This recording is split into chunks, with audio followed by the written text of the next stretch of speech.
been nervous about walking down here this morning because last night in the middle of the night I heard the ducks make a bunch of noise.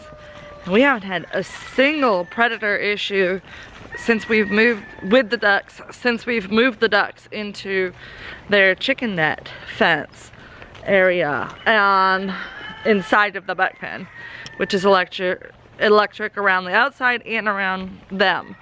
So I sent Ryan out with the flashlight, but he said he didn't see anything. So I'm just kind of like, ooh, what am I gonna find this morning? I hope everything's okay.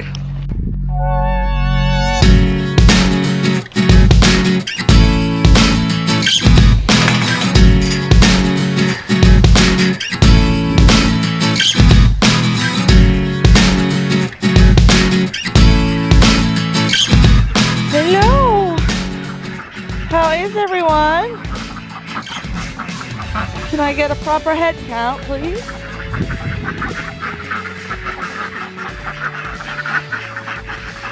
Let's see. We've got 1, 2, 3, 4, 5 that hang out together. And then we've got 1, 2, 3, 4, 5, 6, 7, 8, 9, 10.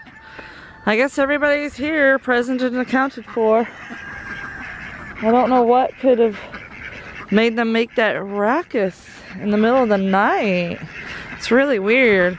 I thought for sure I was gonna come out here and those eggs would be gone and that maybe it was a possum, because Ryan did the chores last night in the dark after he got home, and I knew that I had seen these eggs out here when I was doing my chores earlier in the day. So yeah, ducks don't ever lay in a nest box like they're supposed to, do they? Well, I guess everything's okay. I'm gonna hope I see Mrs. Duck soon so I won't worry about her, because she's my baby and I can't bear the thought of that. So we have a mystery coming up here. You see these patches of bright green? Well, upon closer examination, they're not anything native to this pasture. And these are the locations that Ryan had put out the feed from his job that he was working at before this one, when he got leftover feed. And as you can see, it has a square stem and a very mint-like appearance, and it smells minty. So it's in the mint family, but I'm wondering, who puts mint in chicken food?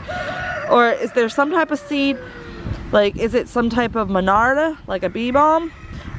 Is there something else that people would have in a seed mix for chickens that would have mint seed in it, or something in a mint family? It looks like it could be bee balm or monarda, not necessarily like a peppermint or a spearmint. So it's a mystery. If you have any clues, please clue us in. This girl, she does not appear to be eating very much food. Her previous owner said she only ate once a day, and we thought, oh no, dogs need to eat twice a day. So we've been feeding her twice a day, but she's not really eating it. She eats a very little bit, which is so surprising for a large breed. You see her pacing. She's still so nervous. Oh, it's okay, baby girl. You can come to mama. Come here, baby. See, her tail isn't tucked, at least. So she's made some progress. And when we go for walks, she's completely relaxed. And when she comes in the house, she's completely relaxed. So she's been getting a lot of time to get used to us. It's just taking her some time. I don't know. This girl, she's a unique individual, aren't you, baby Khaleesi? But she's a good girl. Yeah. You see, she's almost about ready to stop the pacing and come over to me and get pated on. She's close. She does this every morning, and then by the evening she's coming up to me, but then she starts over again in the morning. We're learning, huh, baby girl?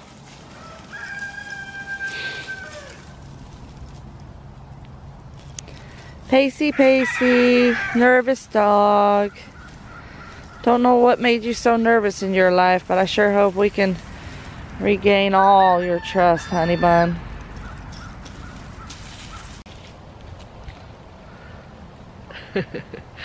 I was trying to catch it on camera where she was wanting me to pet her. I think the camera might be a little intimidating too because it's on a tripod, so it's a long stick-like. So you're trying with me. You sweet girl. You can't come with me this time. Gotta go take care of the goats. You see, she wants to though. She loves going for walks. It makes her so bright and chipper when she does. So we try to do that at least 3 times a day. Give her a walk in the morning. Well, Ryan gives her a walk and then I give her a walk. And then sometimes in the middle of the day I give her another walk if I'm out here and I have time. And then she gets another walk with Daddy in the evening. So she's getting full perimeter training.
And this is why I always have to hold the pail when I'm milking Shady.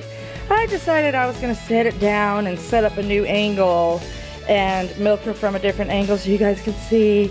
And as soon as I did, she kicked the entire bucket of milk over. Like, that's all that's left now. She didn't get her foot in there, thank gosh, but spilt almost every last drop of it. Oh, this goat. Girl, you know I love you. You're the best behaved for leading, and you give a lot of good milk. But why do you insist on kicking on the milk stand? She did not do this last year when she was being milked, ever. I don't understand why this year she's a kicker.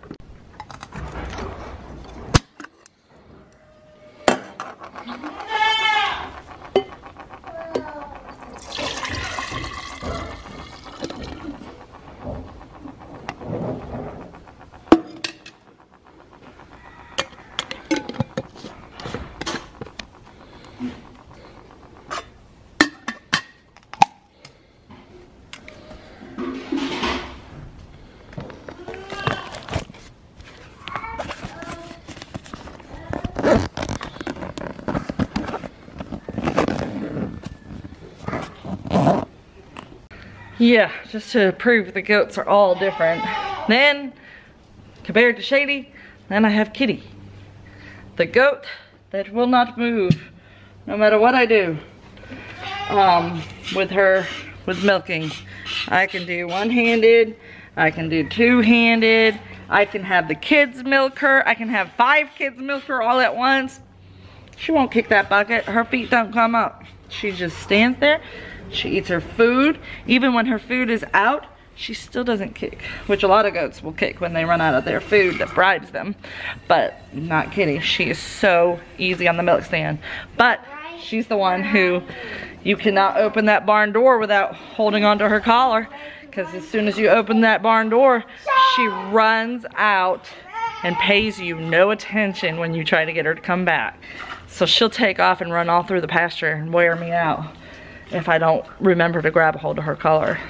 So it's so funny how they all have their different personalities in different respects, you know, whether it's the personality on the milk stand or the personality out in the paddock, the personality in the barn. It's just, they're all unique. I love goats. They're such amazing creatures. And all of my goats are my babies, especially after going through the sickness that we did with them. I have created a very deep bond with all of the goats that we have, which makes it difficult because I would like to be able to sell one or two to help us financially, but there's no way I could choose. How would you choose? That's like choosing between your children. And over the long term, it's better that I hold on to them, and you know, I'll make a lot more money off of them keeping them than I would selling them. If that makes sense, because selling their kids, selling their milk, that'll all in the long run be more beneficial to us financially.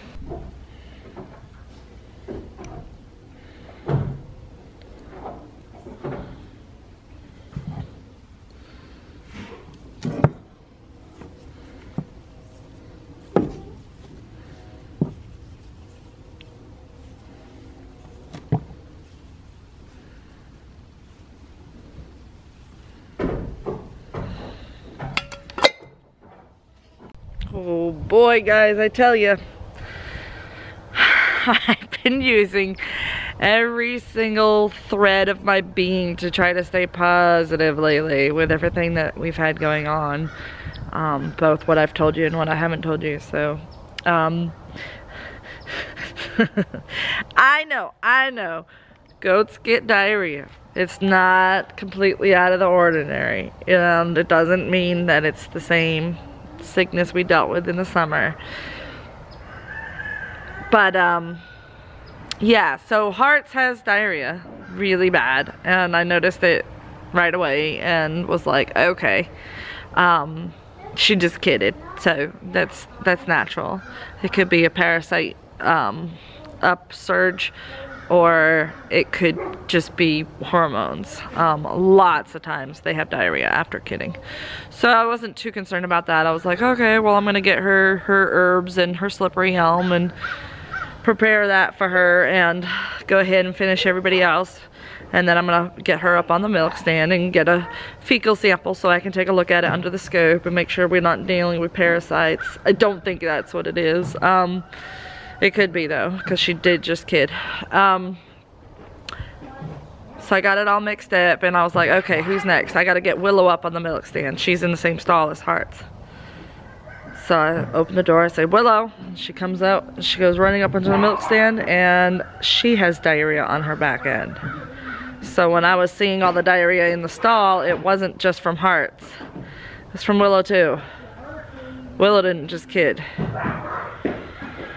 So it's got me thinking that the rain we had brought out more mold spores again, you know? And it's just like, it's gotten a lot colder here, but it's been warm during the day, so it's probably warm enough for them to survive in the barn.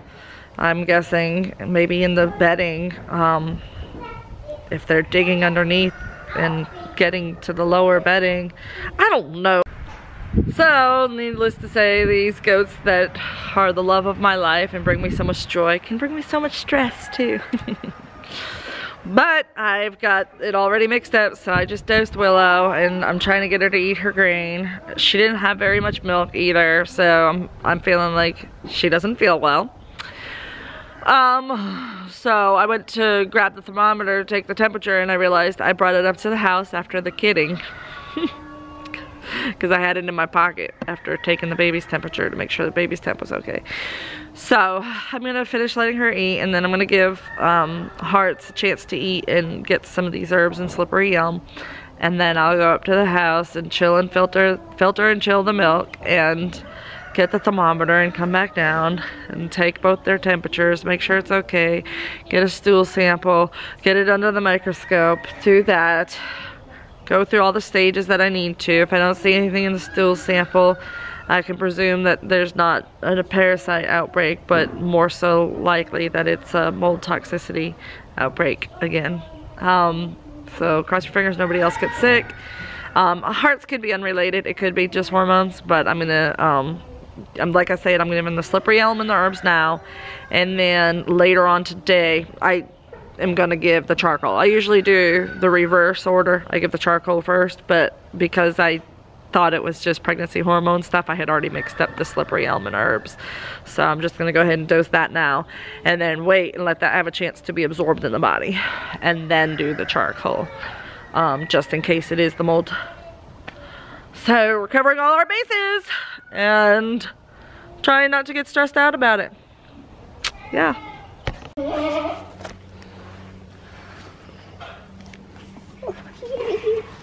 There you go. You got your baby goat. Yeah. You love baby goats. Yes. So sweet. His name is Cinnamon. Yeah. That's a good name, huh? Because she's brown. I mean, he is brown. Sweet baby. That baby likes you guys. All relaxed in your lap. I got a bruise. Oh, you got a cut. Yeah. Oh, sweet baby. Oh, she wants you. Mama's behind me, whining. She wants her baby too. She's supposed to be eating grain and she's not, so. So sweet. Gonna have to give lots of hay today. Sweet baby. You boys are sweet with that baby.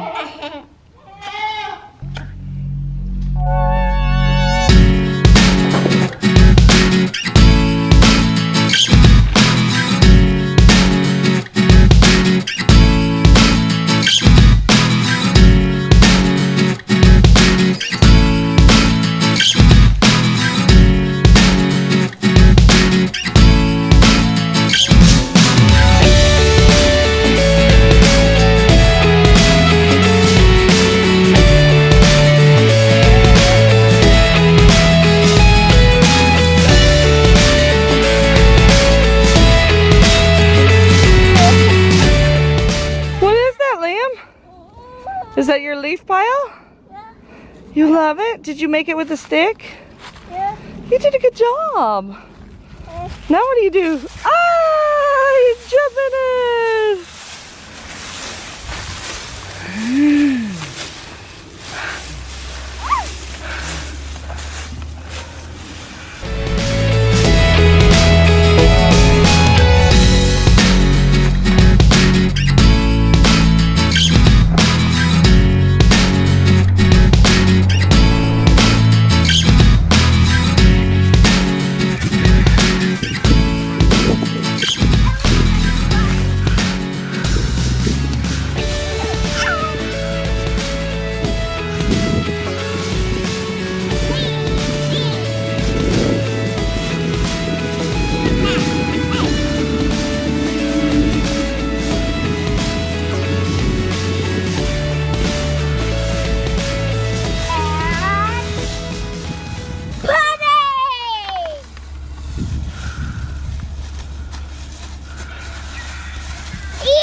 I'm in the fence.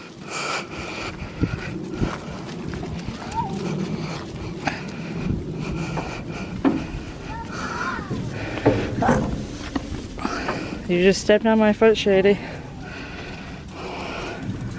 Oh, hello, Rosemary. Hopping up on me.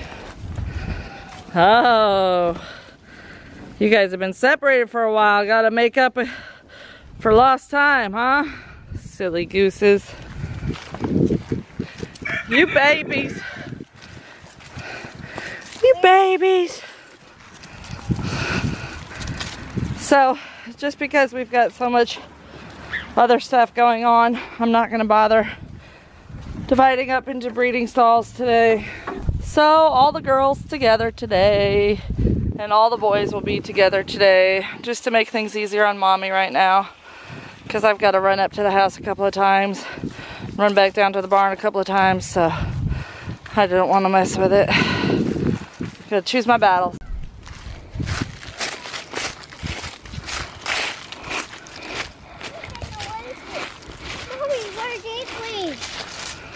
Mint? It's in the mint family for sure. Smells minty, doesn't it? Yeah. Hey, Khaleesi. You want some breakfast? You're not so sure? It tastes good. Did you just want your food to be fresh? I'm gonna put it over by your water dish actually.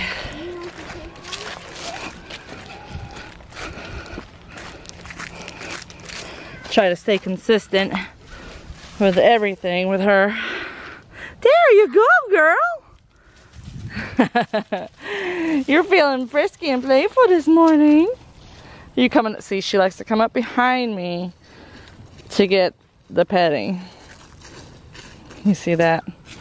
She says, I like to be petted. I just like to do it from behind so that I know I can trust you. Boys, not in the face. Remember, I told you gotta pet her shoulders and don't come right towards her face.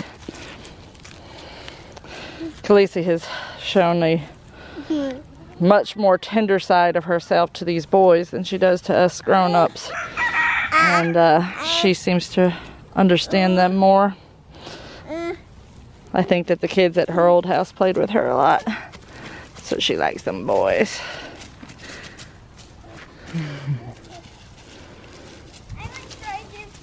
You coming back to me? Say I step away. Is she gonna come to me? Is she making a liar of me? That's when I know that she's feeling more comfortable, is when I step away and she steps with me. Yeah. Yeah, she's a sweet girl. Yeah, you're a sweet girl. You're sweet, alright. I love my Khaleesi. You're a good girl.